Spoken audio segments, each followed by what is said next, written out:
Hi, this is my new old laptop MSI MS 1458. Now they cannot turn on, but I'm ready check this and remove what, coolant and power supply and check all is good. But more indicator on. Uh, this can all the screen blank, but I really push any button here. Sometimes they can on, sometimes cannot.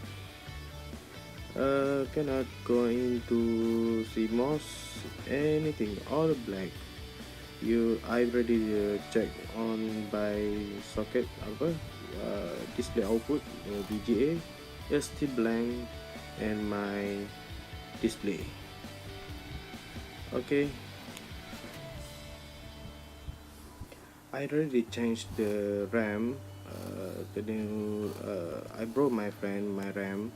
I still cannot turning on, and use my friend processor pun cannot turn on. It's just processor AMD. I forget this number. Laptop AMD.